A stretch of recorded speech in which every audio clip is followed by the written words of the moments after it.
People are cowed.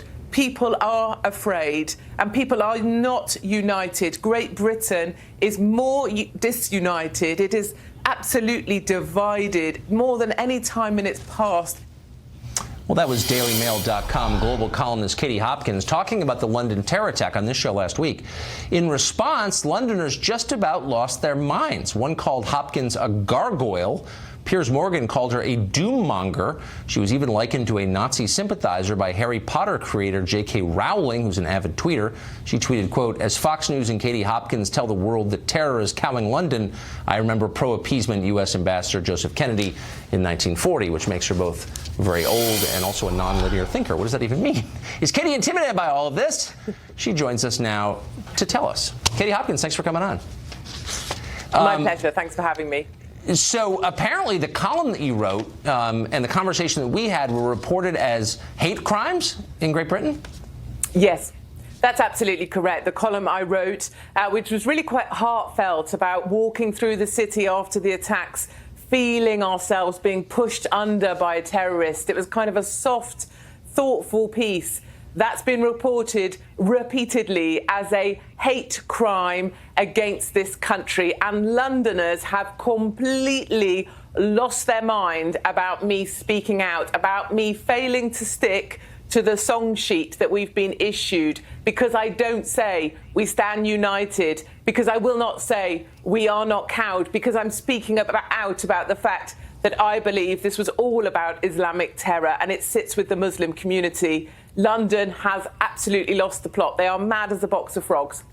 What happened to your island, which gave the world freedom of speech and was, the embodiment of pluck and vigor and toughness and self-sufficiency, and took over the whole world? And now you're being called a hate criminal, and your Twitter's trying to censor you? Like, what happened exactly? Yeah, and that's nothing new for me. These liberals will come at you any way they can. They report me to social services about my children. They have reported me to the Major Crime and Homicide Command. I've been interviewed under caution. That's kind of standard stuff for me. I don't mind. J.K. Rowling writes for children, and she writes about a fantasy land. Now, she wants to believe a fantasy land where we're all getting on well together and it's a brilliant, marvellous place, and it's absolutely fine, no problem that someone mows down people as they cross a bridge. We'll leave that up to J.K. Rowling. People have said to me, look, Katie, we survived the Blitz. We can survive this. This is nothing.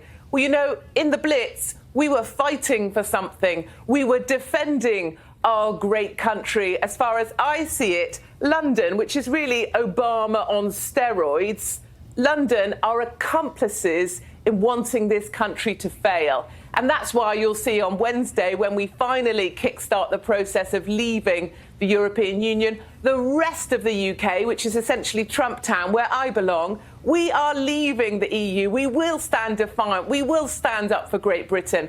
London, Obama on steroids, completely different place, lost to the liberals who want to deny this attacker had anything to do with Islam at all, and in fact have come out on the other side saying we must stand up and defend the Muslim community. Well, and that is the difference between what's happening now in the Blitz. And the Blitz, of course, Great Britain was attacked from another country, not from within. So what's been the response from the British government to this? It's been incredible, actually, to see this kind of diversionary tactics that are being used. Basic questions, difficult questions that we need answers. They're in my DailyMail.com column that's up online right now. Difficult questions like, what happened in prison to that man to turn him from Adrian into Khalid? Why was he in Saudi for a number of short visits? He said he was teaching English. Why is it that the police are determined he was a lone attacker when, in fact, when he came back from Saudi, he went to live in an extremist community, living amongst a group that is now banned for being extreme in their nature? And why is it that he was on the periphery of MI5's intelligence, but he's not even on the list of 3,000 very dangerous criminals, homegrown terrorists waiting to attack within weeks? And I suppose the most difficult question of all, if Khalid is not on that list of 3,000 terrorists looking to attack within weeks, how many other Khalids are out there in this country that here, London, Obama on steroids, doesn't want to admit or be honest about? But those aren't the questions I've seen raised. I've seen the British government claim that the rest of us have too much privacy in our texting, and it's social media's fault. The questions they want. Of course, they want to talk about, what's up, and did he send a message just before he decided to go over the bridge? Was he on Google? Did he need a lesson on how to stab people? Did he get that from Google? Anything, diversionary tactics. They're running around like ants in the sun under a magnifying glass about a load of piffle and waffle to stop people like me asking the difficult questions, which is how many more Khalids are out there and how many more times are we going to get stood on like a bunch of ants? Because you know what ants do when they get stood on? They carry on as normal and they wait for the next footstep to fall. And I refuse to be part of that. So we're almost out of time, but give me your one-sentence response to J.K. Rowling.